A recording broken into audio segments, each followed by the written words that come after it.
was regarding the use of blood on the day it has expired and after midnight. So the answer is legally you cannot, right? You cannot use blood that has already expired after the midnight of that day, and even the blood bank cannot issue an expired blood. So that's the legal position.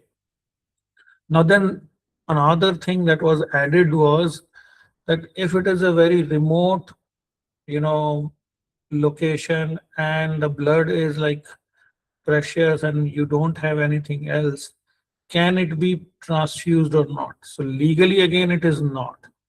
But then in medicine, we many a times take decisions in the best interest of the patient and to save the life, right? You do something while you are not doing any harm to the patient and you want to save the life, then you might have to take decisions. And so it depends on how, you know, dire the situation is. But legally, the answer to this question is no. Legally, you cannot. Okay, so I was supposed to finish my, in fact, I had finished all my sessions when I took the last session, but somehow it seems that some of the sessions, some of the counselors could not take. So I have been requested to take 2 more sessions, and I'm happy to, you know, take these 2 sessions for you today and tomorrow. So for today's block, I have been told that there are 2 things, that 2 units that you wanted to discuss and understand in a better way. One is the hospital transportation and ambulance services, and the second one is the biomedical waste management. And let me tell you, both of them are very important from a hospital administrator's point of view. Biomedical waste management is very crucial for any healthcare establishment, no matter how small the healthcare establishment is. And the transportation services with the, you know, more and more, you know, automobiles that we are using, it becomes quite critical and important because the number of emergencies that require, you know, urgent transportation from the site of incident or even from home to the hospitals is increasing day by day. And in fact, very recently, the cause of, I'm forgetting the name of the document, but it's about the cause of deaths in this country, and a national survey which has been done, in which almost a little bit more than 10% of the overall deaths are happening because of the trauma. 10% is a big number. The largest contributor to that is the cardiovascular diseases, and then followed by respiratory and some others. 10% of cases because are dying because of the trauma is quite a significant number, and is a non-communicable disease, right? So the percentage of the non-communicable deaths due to non-communicable diseases is rising. And if the number of trauma cases are increasing in the country, then we have to have better transportation services and ambulance services. And that would be, you know, I guess, very crucial in saving their life. And non-availability of transportation could lead to a situation where if the transportation was available, we could have saved the life. So from that perspective, hospital transportation and ambulance services are very important. Earlier, there was no, you know, formal definition of ambulance, but when it was classified under the AIS 125, the Automotive Industry Standards 125, in 2018, we then have this National Ambulance Code. It applies to the road ambulances of vehicle categories, 2-wheelers and the 4-wheelers. It is divided into 2 parts: the structural and functional requirements of the vehicle and the medical equipment requirements of the vehicle.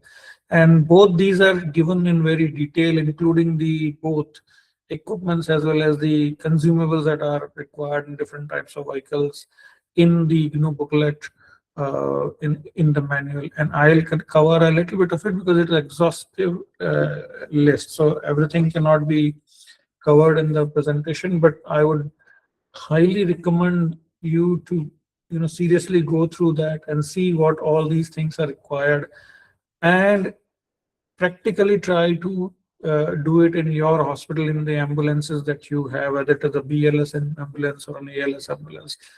See what are the gaps in the ambulance services that you have in your hospitals, and how you can plug them. So AIS 125 also has a legal definition. Road ambulance or ambulance is a specially equipped and ergonomically designed vehicle for transportation, emergent treatment of sick or injured people, and capable of providing out-of-hospital medical care during transit, when stationary, commensurate with its designed level of care when appropriately staffed. See, the ambulance services in this country earlier, and you must have seen in many parts of this country that Maruti Omni is being, slightly converted and patients are being transported into.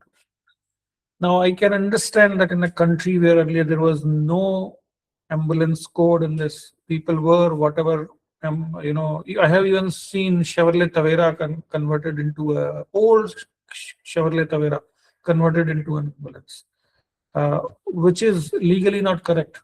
But earlier, this situation, because there was no law or there were no specifications per se, then whosoever wanted to convert a vehicle into ambulance were doing so.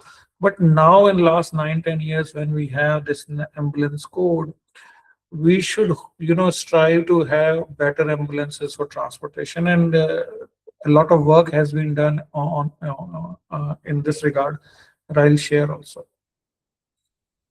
In fact, there is the same codes apply to the air ambulance, helicopters, and boat ambulances. And in fact, I had a chance once in this country to transport an organ with the helicopter to the hospital ground. We transported from another hospital to our hospital in our hospital ground, and then transported and the transplanted and saved the lives of the patients. So there were 2 kidneys available at that time, and one was given to us.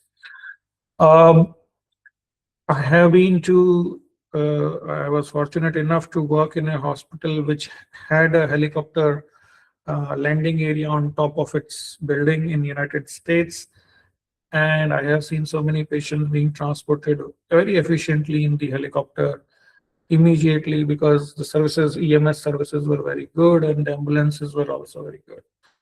And we hope that with better awareness and resources and strengthening of the EMS services, we will have better transportation services in this country. And there has been increase in the awareness among people also. You must have seen that now, whenever an ambulance is on the road, people do give wait for the ambulance first, and then they take their cars and vehicles on the side so that the ambulance can smoothly go through. So there has been increase in the awareness to some extent, but a lot is to be done. So there are 4 types of ambulances classified in this country. One is the medical first responders, which could be a 2-wheeler ambulance providing care at the site of emergency. It contains the basic first aid and the AED capable. AEDs are basically which can even be used by a non-medical person. In many countries worldwide, I have seen AED devices are installed on the beaches, near cinema halls, at the bus stands, in very crowded areas. And it is usually written that in case of emergency, break it and use it, or in some places I have seen that in case of emergency, call this number and they will give you the code, and you just enter the code, and then that box will get open, and people at the at the mass level have already been educated how to use an AED. So anyone can use the AED, which is basically a defibrillator, but along with it compresses the chest as well. So you don't have to do the CPR. The AED will do it.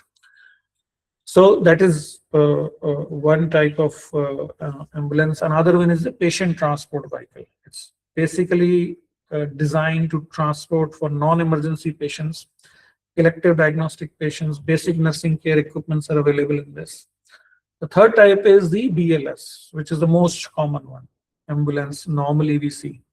Non-invasive airway management, basic monitoring, laryngoscope, monitors, AED, etc. It contains. So basic life support. And I strongly urge that everyone, including administrators, clerks, hospital attendants, sanitary attendants, non-medical people in the hospital also should get the BLS training, that is basic life support training. And in your hospitals also, there must be trained anesthetists or nurses having done BLS certified courses, or our instructors or trainers who can provide you this training. And I strongly urge everyone to, have this type of training, which could be useful anywhere, wherever you are, it could be your family or your neighborhood, or if you are traveling somewhere and if required, you can provide that basic life support. And the most advanced is the advanced life support ambulances, which have the invasive airway management, intensive monitoring, ventilators, transport ventilators, CH pumps, and defibrillators, and many other things. So these are the advanced ones, but the most common ambulance that you will find in this country is the BLS ambulance. Other types of ambulances are surface or road ambulance. Most common make and body varies by manufacturer, governed by AIS 125. Helicopter ambulance, ambulance aircrafts, ambulance trains. These are usually, are used during the relief and accidents and disasters, and railways usually have it. And future, we have seen some prototypes you must have seen on YouTube about the drones being used, to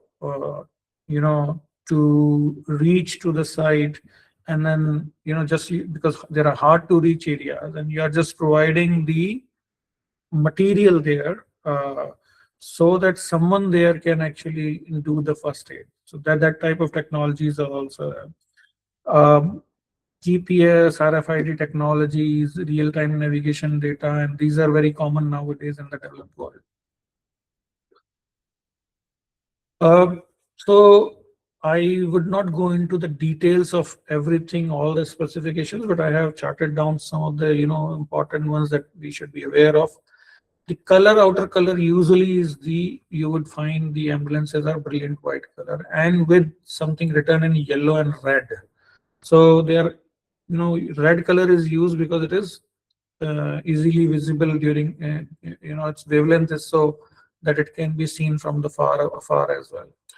Then silver and silver linings you will also find, Battenberg patterns, marking of the ambulance. Sometimes it is in a mirror image in the front.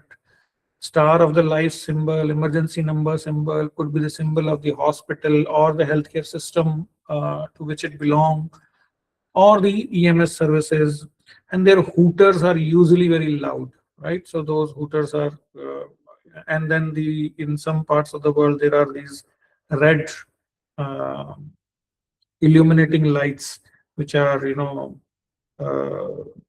constantly, what is the right word to say? I mean, I don't know. We have seen the lights, jalti or band hoti rehti. I don't know how to say that. So, and emblems, usually non-reflecting ones, maximum size should be 60% of the ambulance mark.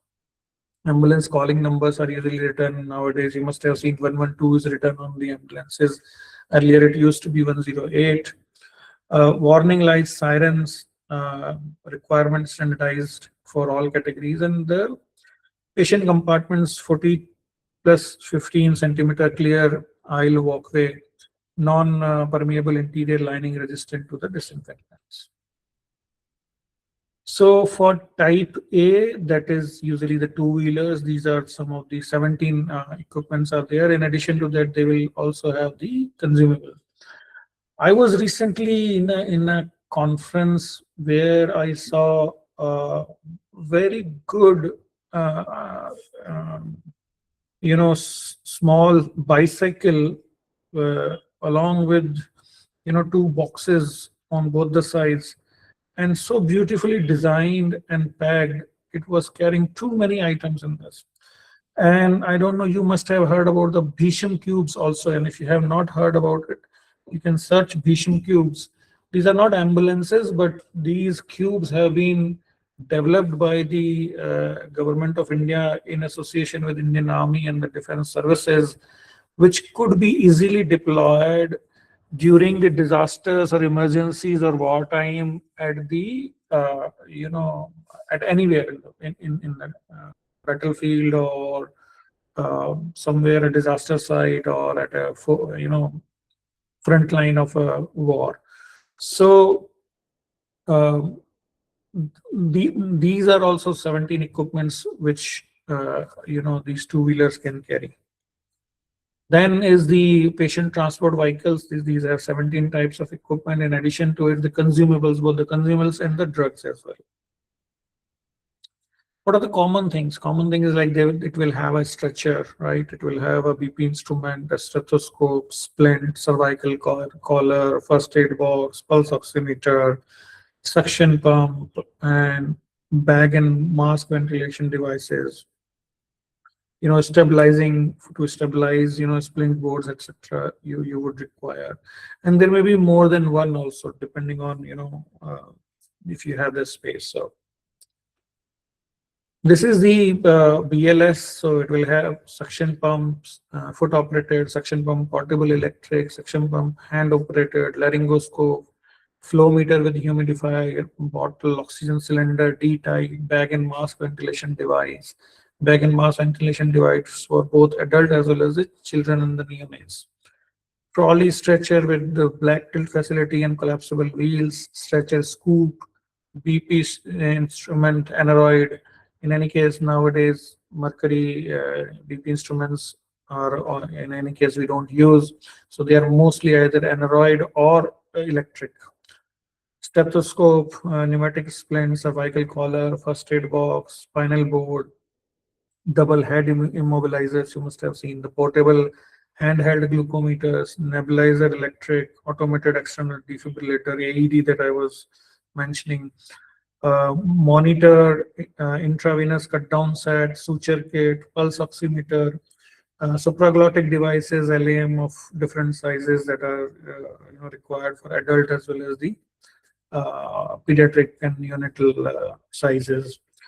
In addition to this, there will be many consumables, IV sets, syringes, needles, catheters, and then the drugs. Commonly, you will have, for example, IV fluids, different type of IV fluids, whether it is in normal saline, 5% dextrose, even N/2 pediatric ones. You will have the albumin, mannitol, then the life-saving drugs, for example, the atropine, adrenaline, noradrenaline, soda bicarb, and many others that are, may be required to stop the blood and, stabilize the patient.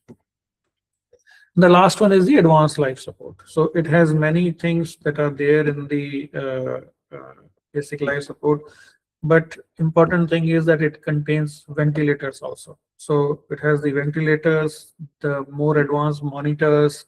So basic difference is that it will also have the ventilator and anything else that is required to support the ventilator, whether it is a consumable, and the manpower will also be trained to use the ventilator in the remote areas or wherever you are traveling to.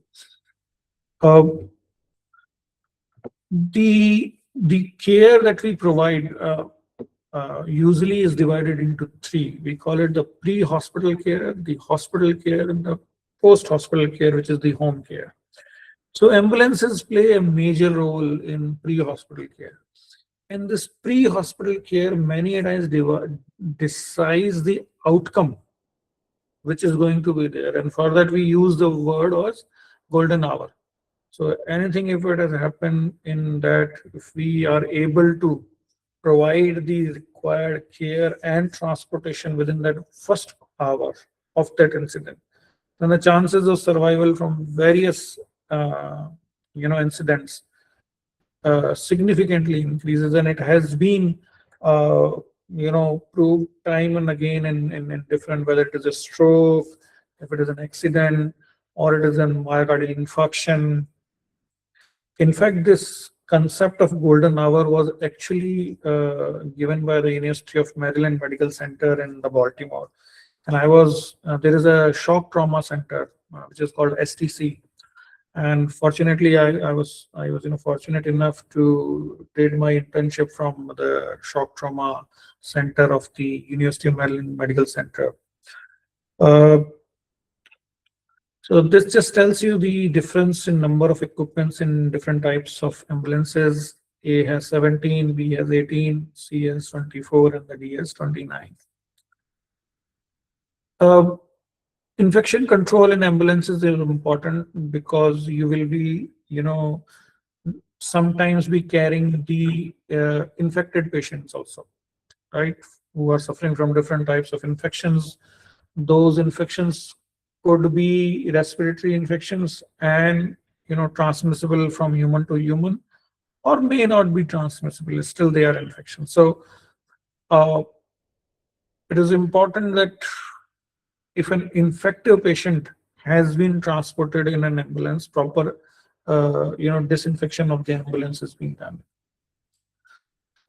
And so that the design should also be like that, and the material that is being used is also, infection resistant. So hermetically sealed patient compartments, fresh air, negative pressure ventilation, inner outer wall and roof panels, adequate personal protective equipments for paramedics are available in that.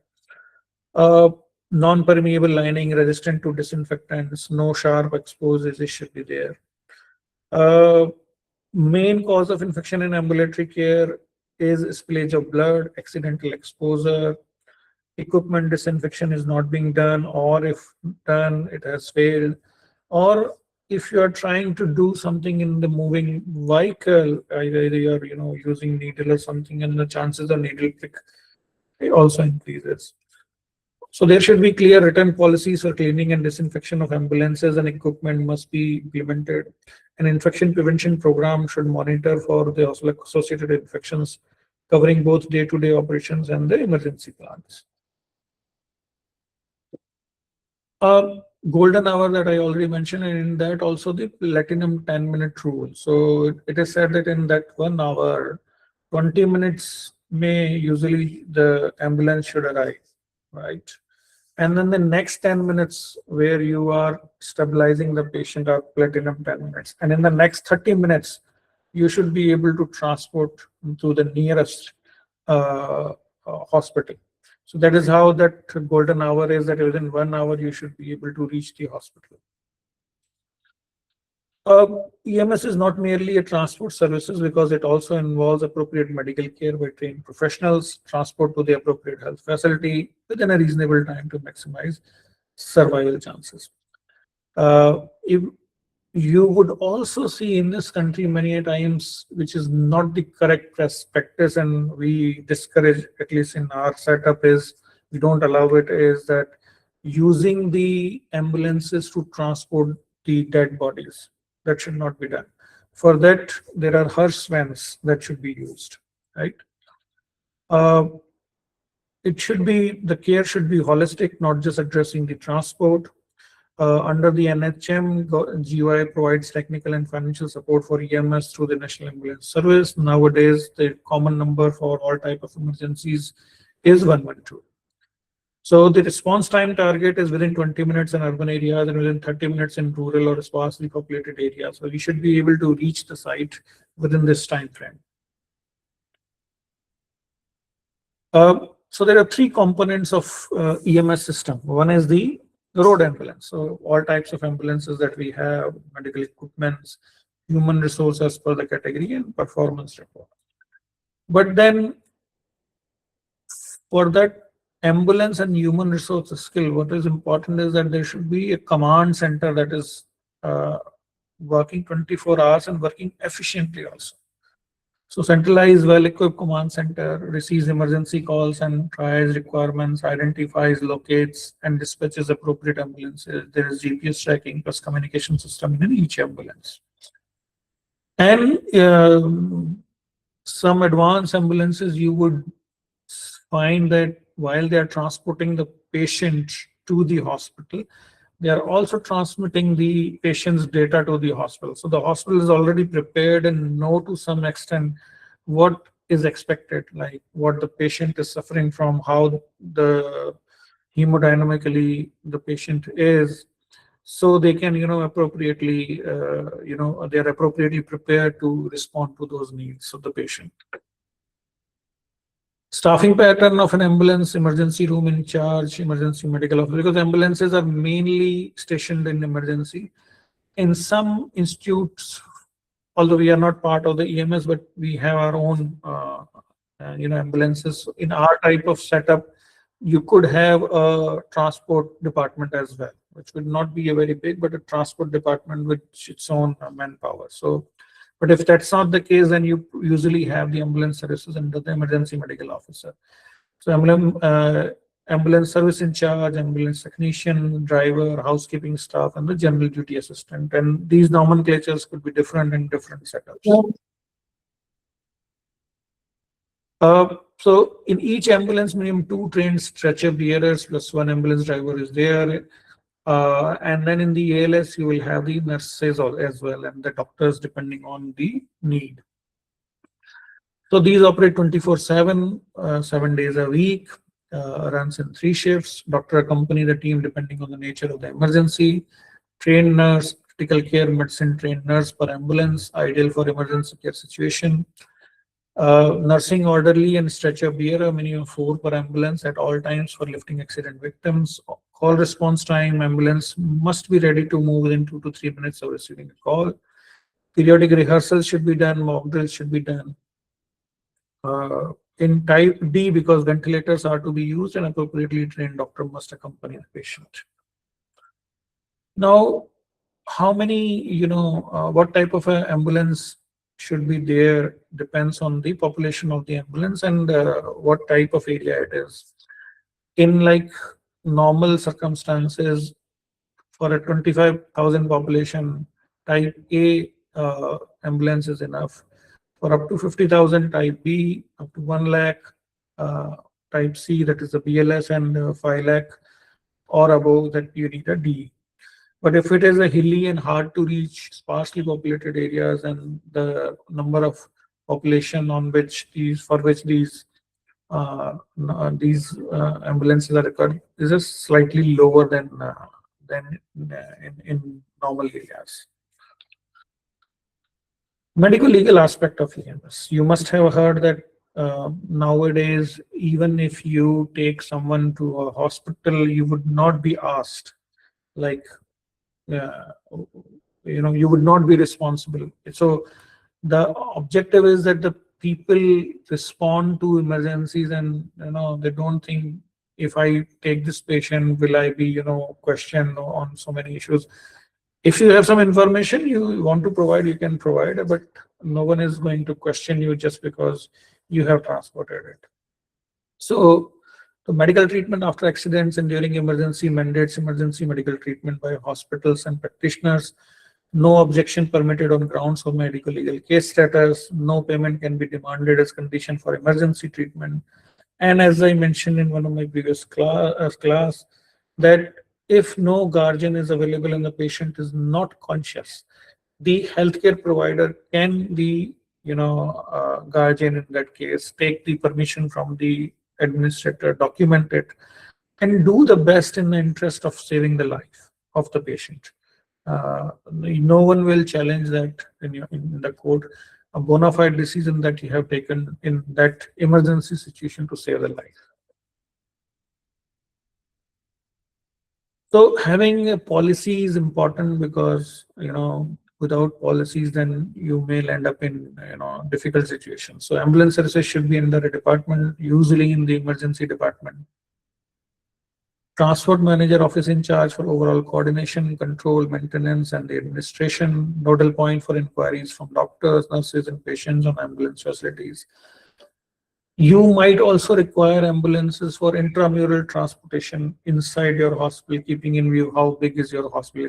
If within the campus you have different buildings and you have to transport from one building to another, or you have hospital system where your OPD is situated somewhere else, your emergency is situated somewhere else, or maybe you have a satellite center or an indoor a little, away from that center. So you might have to transport your patients within the system or within the hospital as well. And then keep making sure that the items that are required, whether it is an oxygen, whether it is a consumable, whether it is a drug, these are replenished periodically as and when required, and the things are not getting expired. So ensuring that everything is available as per the norms.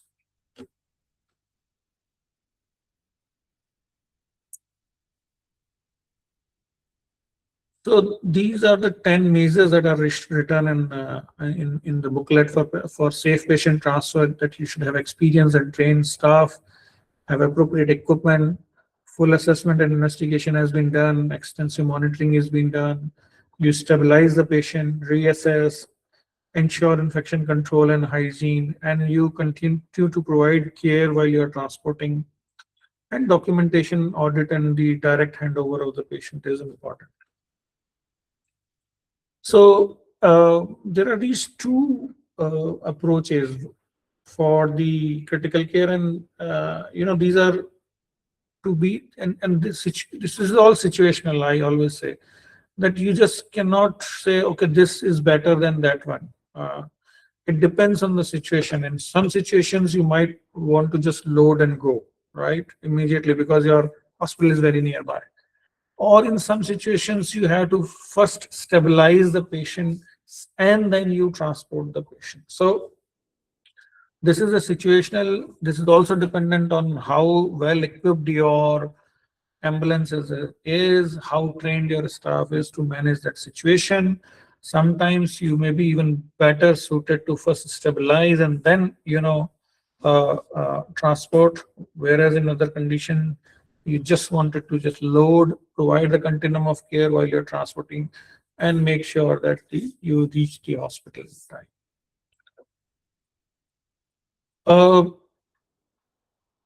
There are some physiological aspects. Severely ill patients experience physiological stress during road transport, gravitational effects, vibration, noise, temperature.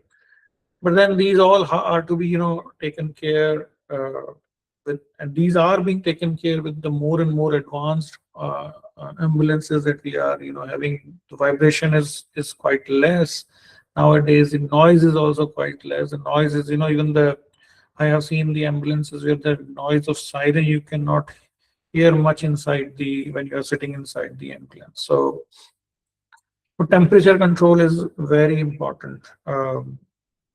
Because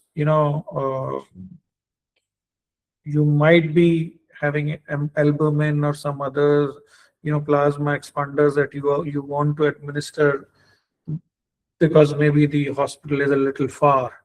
So depending on how much the blood loss has already happened, you might have to blood expanders and plasma expanders you might have to transfuse, and you should have the proper refrigeration as well as the temperature control inside the ambulance. This is an old K.N. Rao commission because it is mentioned in the manual, so I thought it should be there. But since we have the ambulance code of 2018, we are following it. So parking of ambulances is important, so that it should be near the emergency department at a place which is well covered and easily accessible to the road and the emergency department. There is no hindrance. I think someone's mic is not switched off. So yeah. At an area which is very well illuminated and well lit. And then, you have to do the periodic maintenance of the ambulance as well. And from two perspectives. One is from the automotive uh, perspective, you have to get it serviced from time to time. And from the equipment point of view, those equipments will also require the periodic maintenance and service. So both of these are to be done as per the schedule for those maintenances. So NABH also has this ambulance audit checklist, which has 14 points in it. And these also are to be, complied with when we are, getting the NABH accreditation.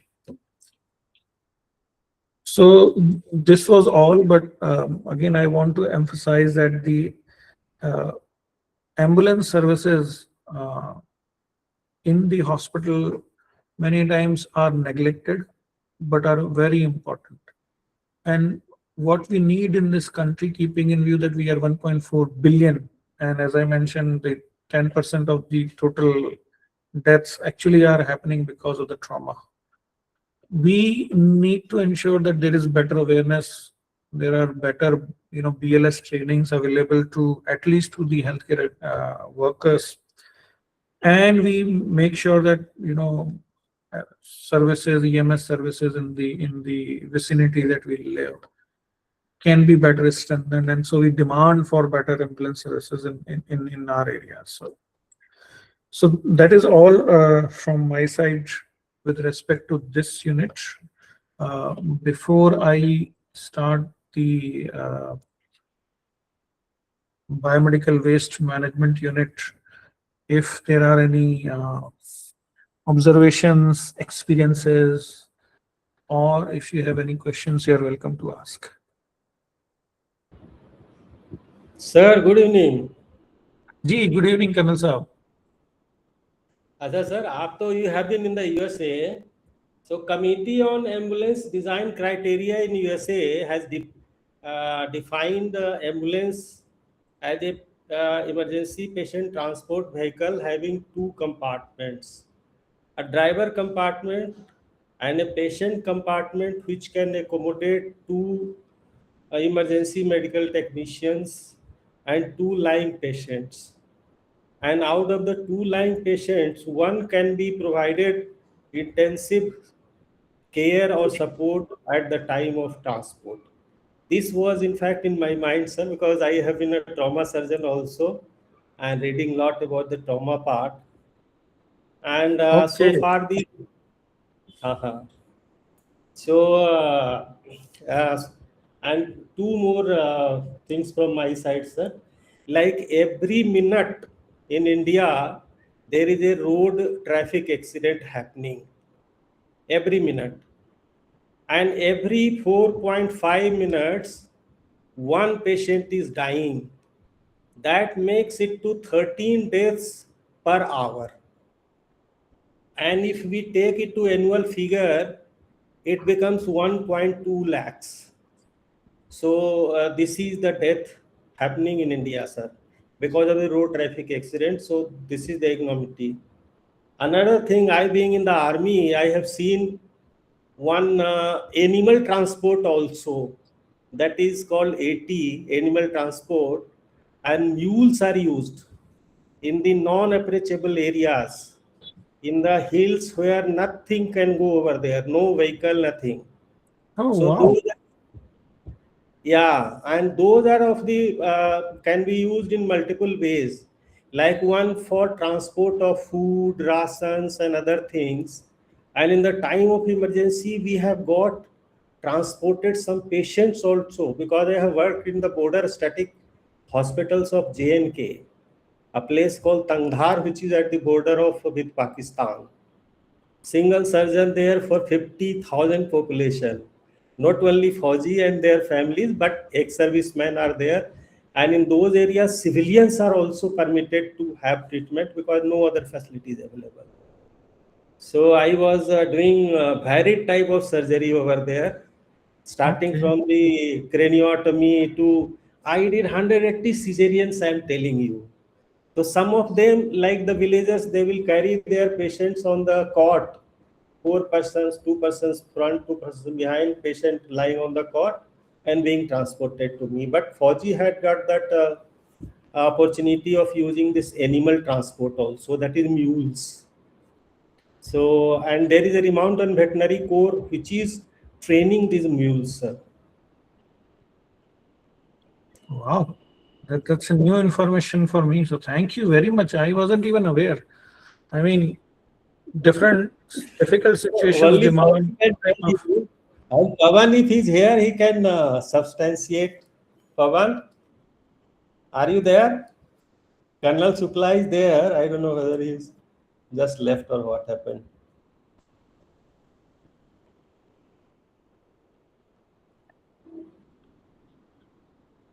So this No, much no, I wanted to explain. no. Thank you very much, because as I said, this is in fact a new information for me. I wasn't aware that mules have been used for. I know, because I have seen a few, hilly areas and desert also. But I mean, what you have done with those, very few resources is really commendable. So wonderful, wonderful.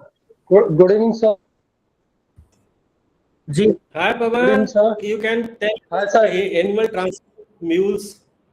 Apart from sir animal transport, 80 mules, we have snow scooter in the glaciers. We have snow scooter type ambulances, and few areas in jungle we have dolly system or dolly yes. ambulance, and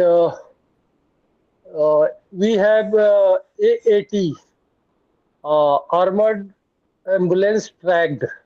Basically, uh, this is a tank based ambulance vehicle.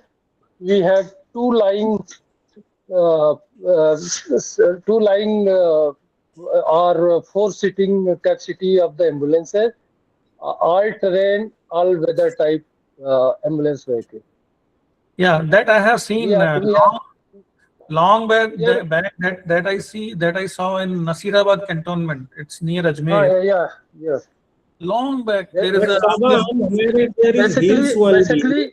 basically in deserts we evacuate casualty from forward defended line to road head by AATs Hmm. or by dolly system in uh, mountainous or in jungle terrain. These all these are the things we can add. Thank you for sharing. Thank you, sir. Anyone else?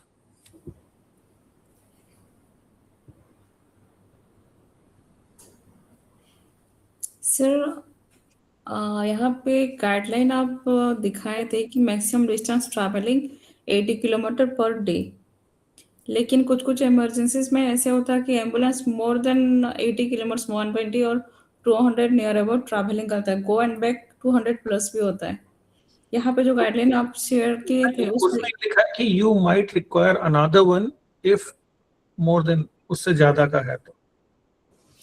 और एक case share, हाँ। Medico legal case, कोई political leader उसको मतलब rally चल रहा था, उसको गन से शॉट कर दिया गया। उसके बाद नियर बाय उसको डीएचएस हेडक्वार्टर गवर्नमेंट हॉस्पिटल में लेके एडमिट किया गया। तो ऑन स्पॉट इमरजेंसी जो भी डॉक्टर थे उनको अटेंड किए और ऑलरेडी 4 या 5 गोली तो उनको लगा था, तो ऑन स्पॉट वो डेड हो चुके थे। फिर भी as a strong political leader के हिसाब से उनको क्या किया गया कि यहाँ से एयरलिफ्ट करके फर्दर हायर ट्रीटमेंट के लिए दूसरे हॉस्पिटल में शिफ्ट किया गया। पेशेंट आपके प्राइमरी ट्रीटमेंट जगह से वो ऑलरेडी डेड हो चुका है, उसके बाद आप फर्दर ट्रीटमेंट के लिए हायर हॉस्पिटल रेफर करना, भेजना, one kind of time waste है सबको ही का। मेडिकल डिपार्टमेंट का भी मान लीजिए, अदर हॉस्पिटल का भी, इवन स्टाफ जितने भी एंगेज्ड हैं, उन लोगों का उनके डेड बॉडी को अटेंड करने के टाइम में जितना टाइम वेस्ट हो रहा है, उसी टाइम में अगर कोई दूसरा पेशेंट इमरजेंसी वाला है तो हम लोग उसको अटेंड कर सकते हैं, उसको एक को सेव कर सकते हैं। तो वो सिनेरियो में कैसा क्या किया जाए? See, we cannot assume, I mean, because we do not have the data or the actual facts. I believe whosoever has referred must have referred in the best interest of the patient, keeping in view if there were, still chances of survival. So I will not assume that if someone is referring is an unproductive referral or unnecessary referral, because we don't know, these are emergency situations and they must have taken an informed decision. So I have no reason to question those decisions, and we should not, in my view. So still DHH we don't know.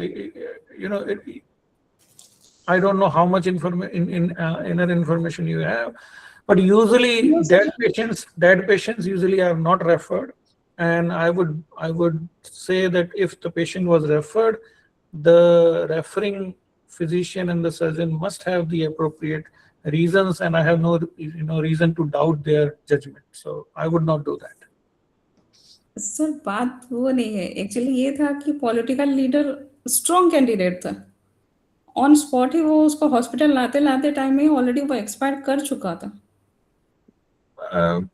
Swati ji, मैं इस पे कोई और टिप्पणी नहीं कर सकता, क्योंकि ये आपका व्यू है और उस समय क्या हुआ होगा वो डॉक्टर साहब जानते हैं। वो हो सकता है सर, न्यूज चैनल में जैसा जो दिखाए, जो कवर किया है, बस उसी चीज को मेरे को डाउट हुआ, तो मैं पूछी कि हाँ हम लोग ऐसा कुछ होता है क्या, अगर हम लोग किसी को प्राइमरी स्टेज पे जहाँ पे ऑलरेडी जो भी डॉक्टर अटेंड किए हो वो तो डेफिनेटली एक्सपीरियंस वाले प्रॉपर ट्रीटमेंट वो भी प्रोवाइड किए हैं ना। मैं कह तो रहा हूँ कि अगर उन्होंने रेफर किया है, they must have the reasons for referring ना, मैं यही कह रहा हूँ आपको।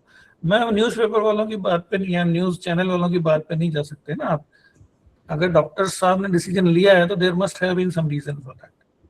So and we are in no capacity to further scrutinize that decision. So thank you. Thank you sir. Anyone else?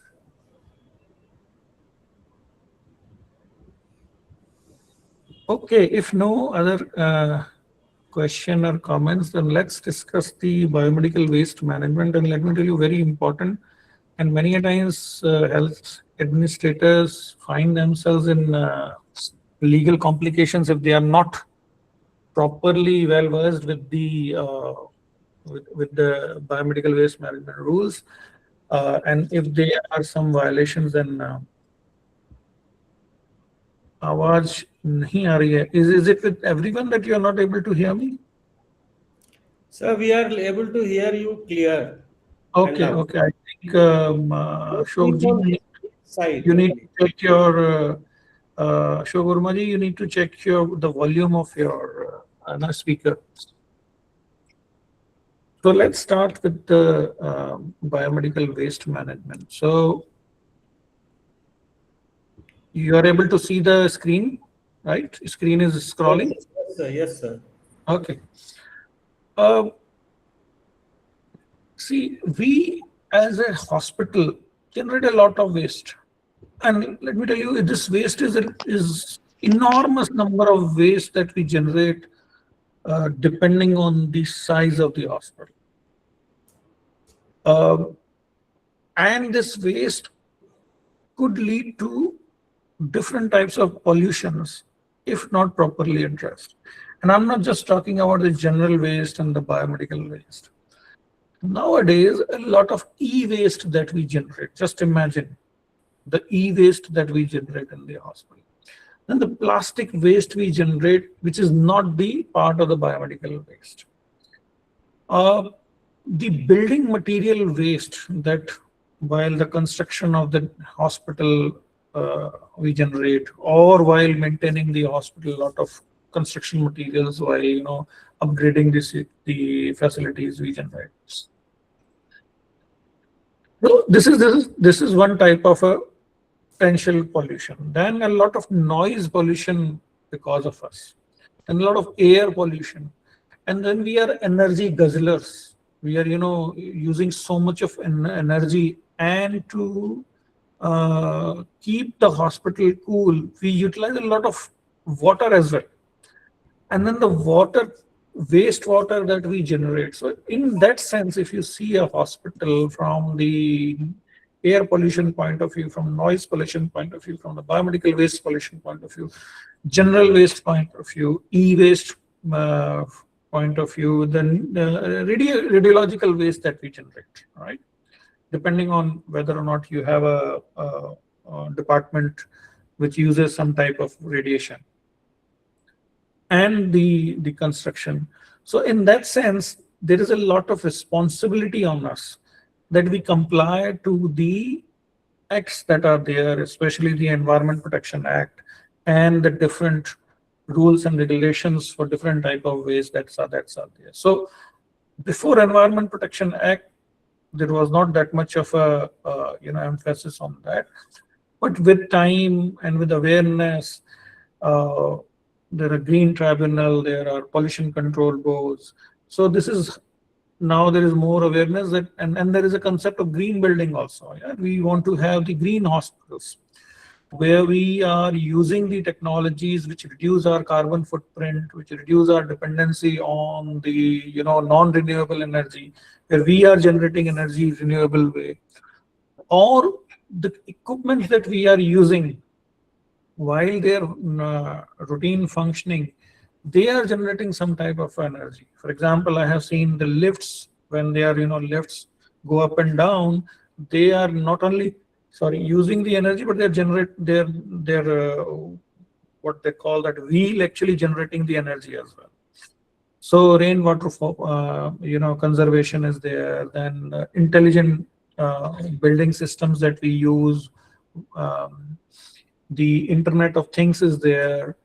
Then the illumination, the design illumination, the use of glassware, which is energy efficient. So a lot of these things nowadays we hospitals are implementing in newer hospitals to make sure that we are creating less and less waste in the environment, whether it is biomedical waste, general waste, or any other type of waste. So that's what we are going to use. But focus today is basically on the biomedical waste. So any waste generated during the diagnosis, treatment, or immunization of human beings or animals, or in research activities pertain thereto. Hospitals and clinics, the larger generators, use complex mixtures of infectious, chemical, and general waste. And yes, I forgot. The waste that we generate, a lot of it is actually an infectious waste, which could potentially harm if not, properly.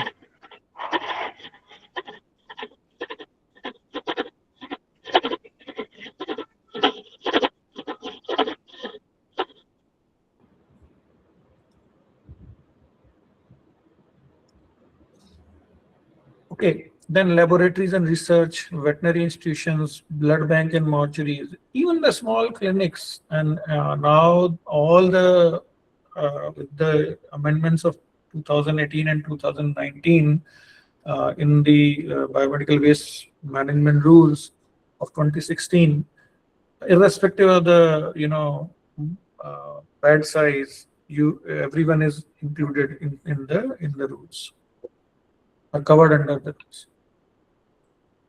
So as we said, we have the legal duty, then we have the ethical and moral duty also, that we ensure that we are not polluting the environment, we are not creating situations which could be detrimental to the society or the neighborhood that we have. For example, earlier, before the common biomedical waste facilities came up in different cities of this country, the hospitals used to have their own incinerators. Even my hospital used to have an incinerator. And if your hospital is located somewhere where some population is also nearby, and you are having an incinerator, so there were norms to build and operate those incinerators. But still, those incinerators were generating some kind of fumes which were, which were potentially harmful to the society. So that all these things we need to keep in mind, that we are not draining anything into the sewer system which has not been treated properly. So having a sewage treatment plant and the effluent treatment plant, and depending on the size of the hospital, these are important things that we must keep in mind and comply with them. So if we do not handle the biomedical waste properly, everyone is at risk in my view.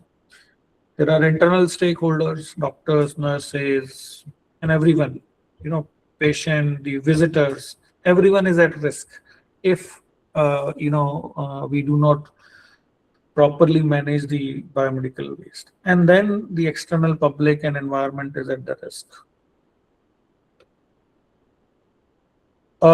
Then there are some occupational hazards also when we are managing these type of high risk material.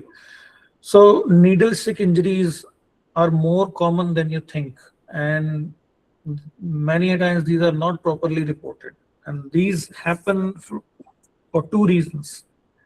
I have seen one is the recapping. So recapping should totally be discouraged and banned. You should not do recapping of the needle. But the handlers of the biomedical waste or the transporters of the biomedical waste are many times get these types of pricks from the needles, scalpels, glass, because it has not been properly either segregated, stored, or packed. So this is an occupational hazard. Then if especially in the ICU areas or in the communicable diseases wards, if there are microorganisms, and especially from, let's say, the microbiology lab, where they have their petri dishes and different types of cultures are there, and if those are not being properly pre-treated and segregated and transported, then there are chances of hospital-acquired infections from the waste material, right? Environmental and public hazards, water and soil pollution, air pollution, the illegal recycling trade could happen, and these are not hypothetical situations. There have been instances previously in this country where syringes and IV sets have been, tried to be recycled and sold back in the market. So those are the dangerous situations, and to avoid them, proper management of these plastic syringes, IV sets, and is important.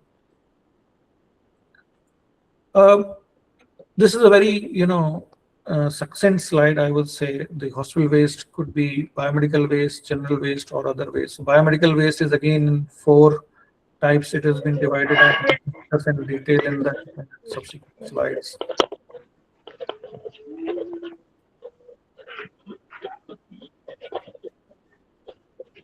Vandita Patel ji, Vandita, mute yourself. आप दूसरी बार आपका unmute हो गया है. Sorry, sir.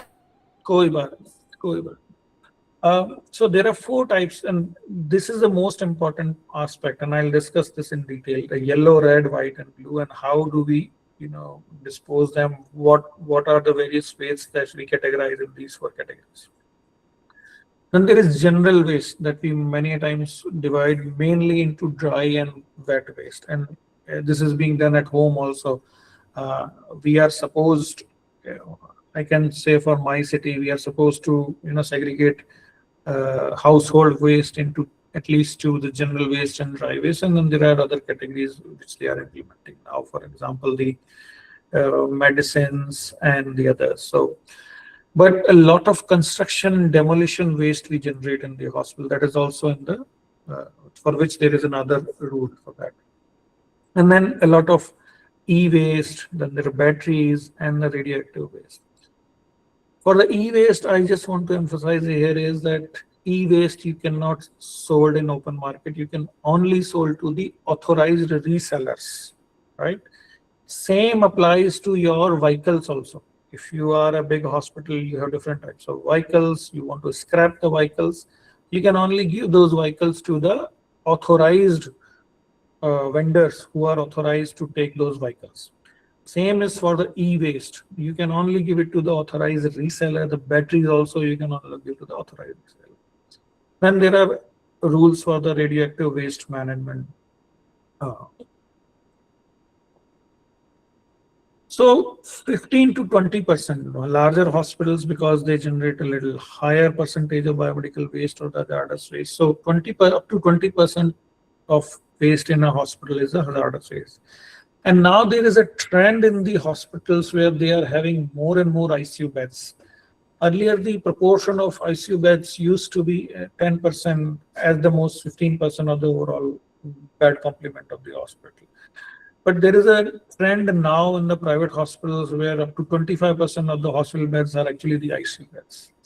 And you would see that the ICU beds actually generate, because these are intensive care beds, the therapy is more intensive, the aggressive treatment is there. So the waste generated, including both general waste and the hazardous biomedical waste, is slightly higher than that is generated in a general bed. So from that point of view also, if you see as the trend of ICU beds, percentage of ICU beds in hospitals is going up, the percentage of the hazardous waste that is generated in the hospital is also likely to go up. So categories of general, there's 4 categories, I would say. Let's go directly to the legal framework. So the biomedical waste management rules first came into force in 1998. At that time, they were called biomedical waste management and handling rules of 1998. But they were completely replaced with the biomedical waste management rules of 2016. And these are the predominantly now in force, with slight modifications, that amendments that happened in 2018 and 2019, but largely it's the 2016 rules that are there from our point of view. As a hospital administrator, majority of points that we have to follow is from the BMW rules of 2016. So one thing is, you need to understand that as biomedical waste generators, we must have an authorization from the CPC, Pollution Control Board. So that authorization must be taken, and those authorization initially is given for 1 year when you are starting a new hospital, and then it is to be after 1 year it is renewed for 3 years, and then you have to renew it every 3 years by submitting the appropriate fee and the other documents. And then they come and they periodically check, and they can come and do surprise visits also. And as and when they might receive some complaints also, I have seen the common biomedical waste facilities, when they see that the mixed waste is being sent from some hospital, they also first try to tell the hospital, and if there is no improvement, they may give complaint to the Pollution Control Board also. So occupier is the person having administrative control over the institution. It could be, depending on, it could be the director or the medical superintendent or a deputy medical superintendent or CEO or whatever the name of the designation is. So infrastructure and segregation, storage and security are important. There are administrative, I'll come back to this. Let's first go to the yellow category. So as I mentioned, there are 4 categories, and these are very simple to remember. And I have seen many times students, even the MBA students, sometimes face problem, and this is not that difficult. So any type of infectious waste which is not plastic, right? Other than the plastic, whether it is a human waste, anatomical waste, soiled waste, cotton, dressing, casts, expired medicines and cytotoxic drugs, you cannot mix with in that yellow bag with the human anatomical waste. But you should have a different yellow bag, and that you should have a label of the cytotoxic drug. Now, as far as the expired and discarded medicines are concerned, If you have an arrangement with your vendor to return those drugs, that should be your first way to dispose these drugs. But if you don't have that arrangement, so the best thing is that when you are having this tender, you should have this mention where you are not be asking for cost from the vendor, because it is not his fault. But at least if you have that arrangement, you can give back, and then they have the arrangements to discard them. But if that's not there, then you have to collect it in a separate yellow bags. Chemical waste, chemical liquid waste, microbiology, biotechnology, lab clinical waste. So any type of infectious waste that is not plastic, or the sharps and the glasses, is in the yellow, right? Now, any type of waste that is a plastic is a red category waste. So disposable syringes, gloves, tubes, bottles, plastic bottles, urine bags, mask, face mask. If it is a face mask, nowadays face mask usually we put it in the yellow one. So I need to recheck why it isn't written here. But face masks, and even the if you are wearing the shoe cover, which has been used in obviously it will be in an infectious area. So shoe covers are also we are putting in the yellow bags, yellow bins, and not in the red bins. So other than that, all type of plastic, infectious plastic, is for the red category. Now, any needle, sharps, scalpels, etc., which could cause some type of an injury, we put it in a white puncture-proof containers, which are sealable. Once they are filled 2/3 or a little more, then you can just seal them. Once you close them, they are not, their locking system is like that, they would not open. And for the blue category, we have the glassware, metallic implants, broken discarded glass, laboratory glassware, orthopedic or metallic body implants. So these are the main 4 categories, and they're not very difficult to remember, right? Segregation is very important in my view. If the segregation is proper at the generation, at the point of generation, then you will have proper disposal. But if the mixing starts at the segregation at the generation point, then it becomes very difficult for you to ensure that there are no mixings, and you are ensuring that the while it reaches to the common biomedical waste facility with proper segregation. So the bags should usually be filled up to 3/4 of the overall capacity. No stapling. Bag should not be stapled. Rather use the swan neck ties. Never use staples, as they puncture the bag and can cause injury.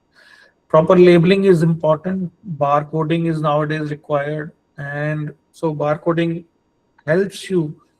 So backtrack, if you want to backtrack from where this bag was generated, in case it is mixed or there is some other problem, or wrongly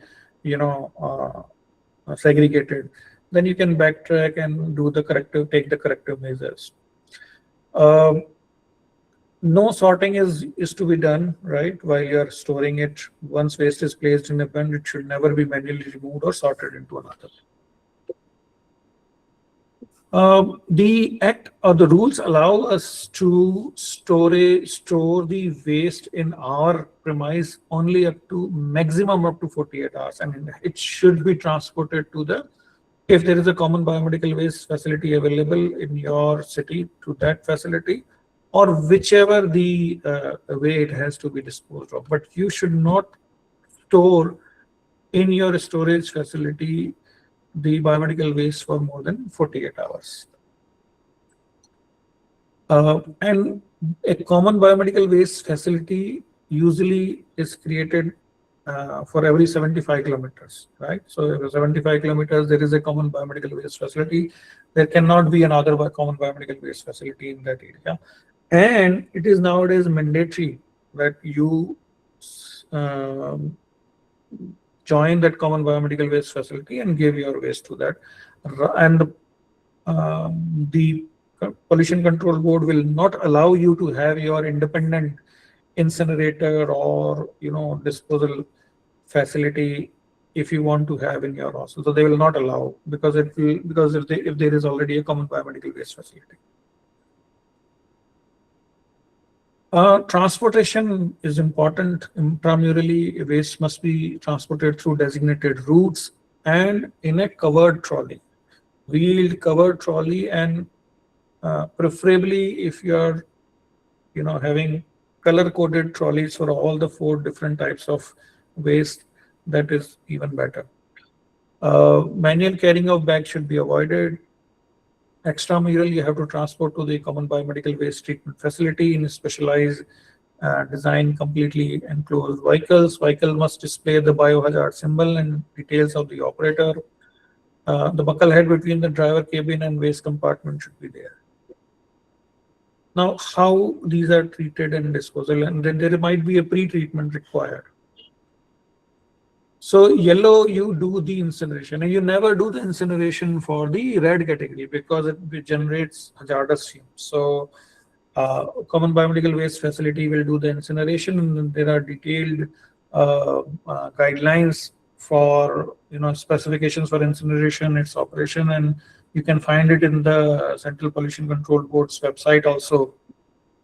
But usually there are 2 chambers, the primary chamber and the secondary chamber, and the temperature in the secondary chamber is slightly higher than the primary chamber. And then the ash that is generated, that again also have to be disposed of properly.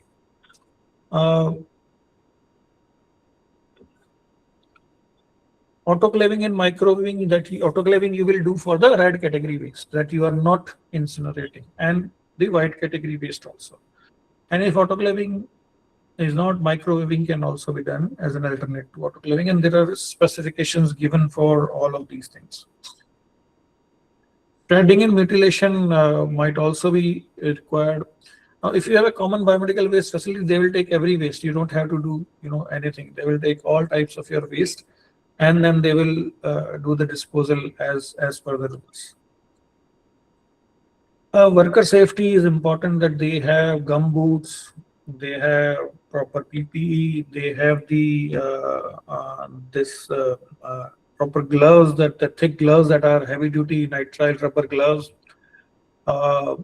Also, they must be aware that in case of a needleistic injury, who do they contact, what is the number, and then you provide the what is called the I'm forgetting the name.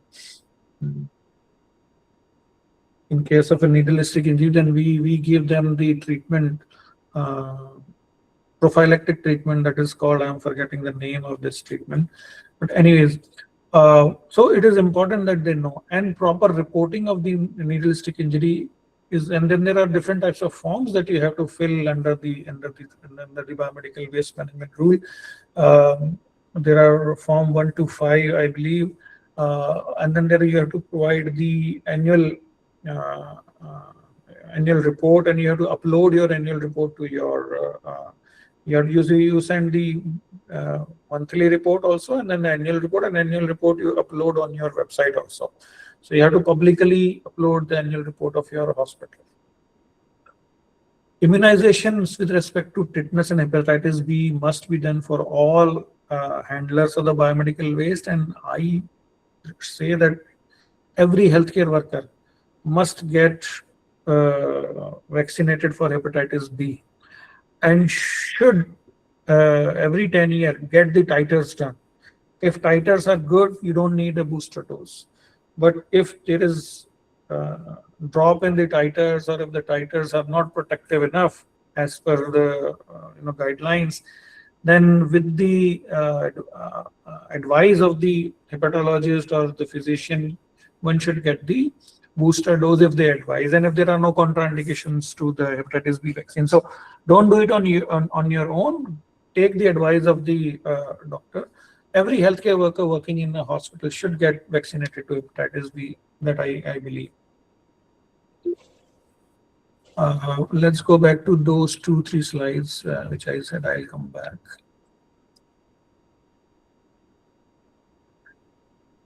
Okay, in addition to, as I mentioned, that you have to get the authorization and you have to submit the these forms.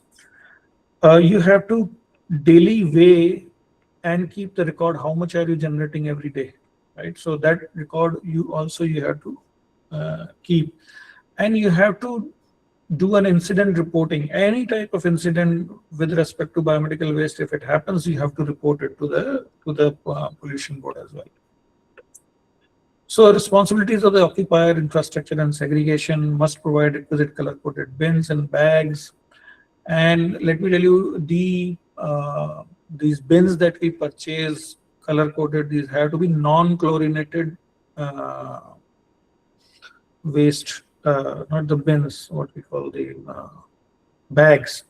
They have to be non-chlorinated, and at many places you will read it as a 50 micron thickness, but it is not 50, it is 120 micron that we usually. On GEM also, if you see, you will find that the non-chlorinated bags of 120 micron are recommended. So it has to be 120 microns. Must provide requisite color-coded bins and bags at all points of waste segregation, ensure absolute segregation of waste at source, provide training to the staff. Many times you will find that the patients, by mistake, they do the mixing too. So you should have the posters. Wherever the bins are placed, place some posters also which are visually providing the information that what type of waste you have to put in which dustbin or which bin, biomedical waste bin. And the general waste, usually, either you have the green basket or a blue basket, how they put the wet and the dry waste separately. Pre-treatment of laboratory waste, microbiological waste, autoclaving or microwaving required. Storage and security: establish a secure, ventilated central store facility within the premise. Ensure biomedical waste is not mixed with the municipal solid waste. Ensure waste is handed over to the authorized treatment facility within 48 hours. Barcoding: implement a barcode and GPS tracking if you could done. I haven't seen GPS tracking, but the barcoding has to be done. Immunization, I have already mentioned. Training: conduct regular training programs for all healthcare workers and support staff. And let me tell you, the most challenging of we face training is while training new residents, because in all the hospitals, new residents come usually every year, but in some hospitals like us, we receive residents every 6 months, new residents. So training those residents for the biomedical waste management is very tough, and getting them on board and ensuring that they are following the rules. Reporting: maintain a daily register and submit an annual report to the State Pollution Control Board by 30th of June every year. And then in addition to that, you might have to have a biomedical waste management committee. And it really helps having this type of a committee, I'm telling you, where you could have the administrators or the clinicians, microbiologists, and representatives of some other staff. It becomes easier to implement the policies, because if it's coming from that committee where the clinicians are also sitting, and then acceptance to those directives is even better. But always ensure that, and it is written in the rules also, that, as I mentioned, usually the penalties are imposed on the occupier. But if the occupier, especially in the government setup, has done its job, has repeatedly, provided trainings, have given advisories, issued warnings to the violators, then the onus lies on the generator of the biomedical waste, that despite all the warnings, and if required, don't hesitate to take disciplinary actions if there are some incredible people who are not following the biomedical waste management rules, because it's the law of the land and everyone has to follow it. And because of one violator or some violator, even though if the whole organization has to face the music, then it is better, you take disciplinary actions against those violators and take appropriate other measures as required.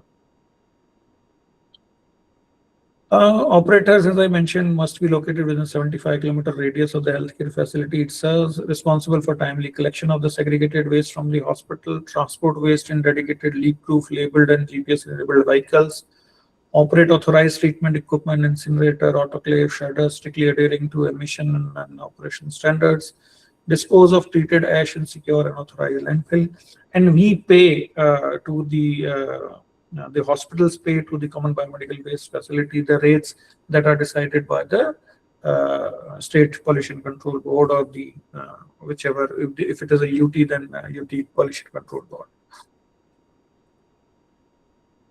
So that is all from my side with respect to the biomedical waste management.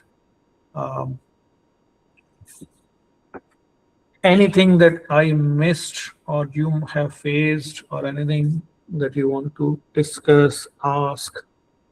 And like our new by 26.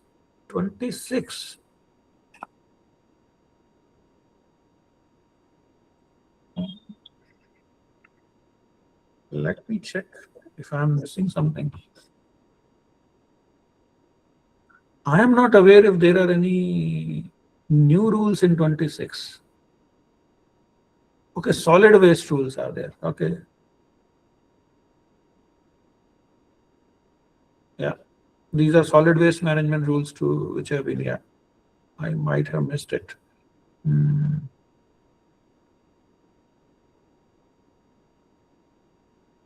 These are not biomedical waste management rules. Sandeep ji?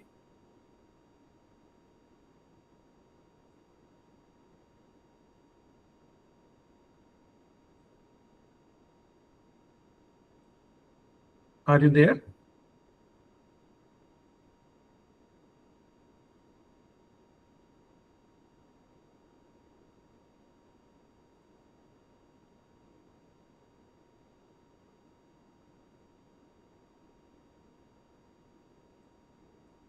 Okay, anyone else?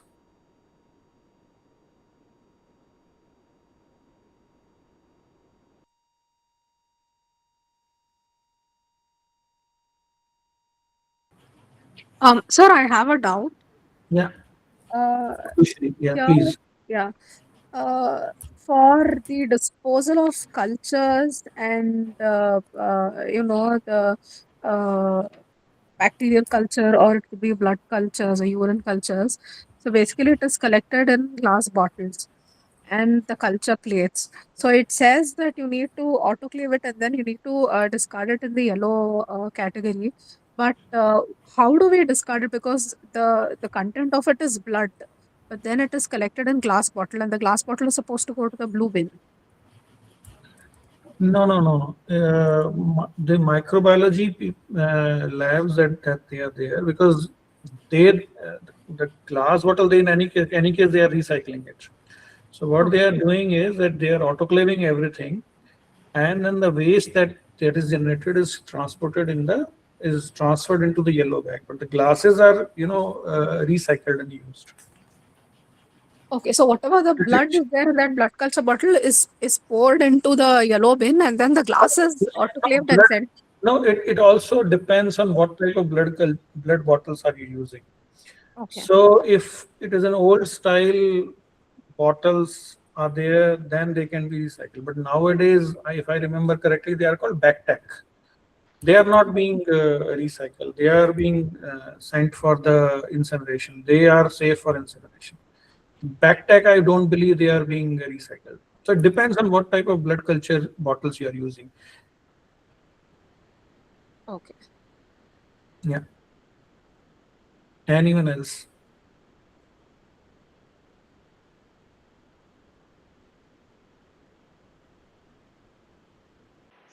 So if there are no, Hello, sir. Yeah, please go ahead. Sir, this is recently that Biomedical Waste Management Amendment 2026 was shared by one of our nodal officers, sir, RMO, sir. I was not been finding that PDF file. 2026 is there, but I mean,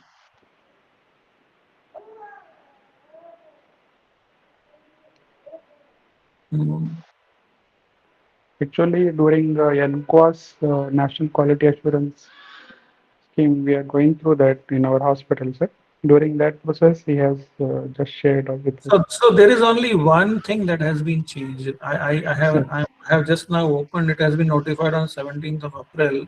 Yes. It just added the biomedical waste management rule in Rule 11 and Sub Rule 1 after the word Department of Health, the word IU shall be inserted.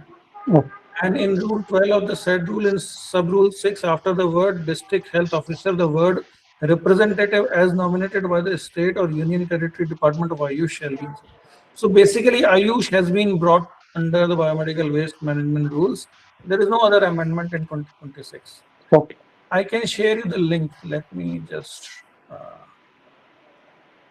here is this link I could find here. Just give me.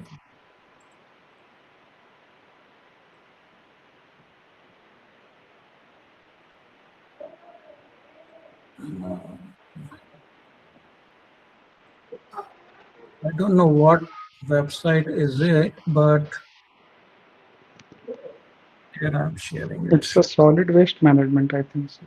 No, it's biomedical waste also. I just now shared you. So if you see there is a link, view document 1, if you click that, it says that there is this amendment, biomedical waste management amendment rule of 2026. But there are two things only that they have brought Ayush under the biomedical waste management rules. So Department of Health, the word Ayush shall be inserted after the Department of Health. So from segregation, from collection, storage, transportation, disposal point of view, there is no change. Okay. So one more thing, sir. During needle stick injury, when we come across such cases, who will be looking after? Is this a microbiologist or a physician or anyone or any hospital nominated by or represented by hospital like MS? Like So there are two things to understand this. One is the administrative part and another is the clinical part. yes. And needle stick injury can happen anytime in the middle of the night when most of the administrative services are closed. So there are two aspects. So as far as the clinical aspect is concerned, what we have done is that the treatment part, the senior medical officer of the emergency has been authorized, right? So it is reported to him, and anyone can go to him. He will assess, and whether or not, as per the guidelines, immediate treatment of some sort is required or not, and if the titers are to be examined, the treatment testing is to be done or not. So that is one part. So from that point of view, I would say you should always assign a nodal person, the availability of which office is there 24 hours. So senior medical officer works in 3 shifts, and someone will be available, and the treatment is also available there. Even if, let's say, the pharmacy is away or pharmacist is busy with others, so that treatment is also available in a lock and key with the senior medical officer. So that is the way. But then it has to be reported also next morning if it has happened in the night. So those filling up the form by the SMO, and then you must have a senior person who is looking after the sanitation or the infection control. That could be made nodal officer for reporting other needle stick injuries and keeping the record in the hospital. Thank you, sir. Yeah. Anyone else?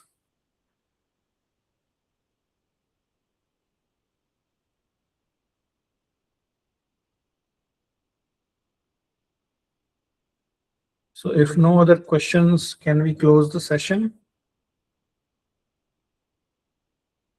Okay. Thank you very much, and I'll see you guys tomorrow at 4 p.m. Thank you. Thank you, sir.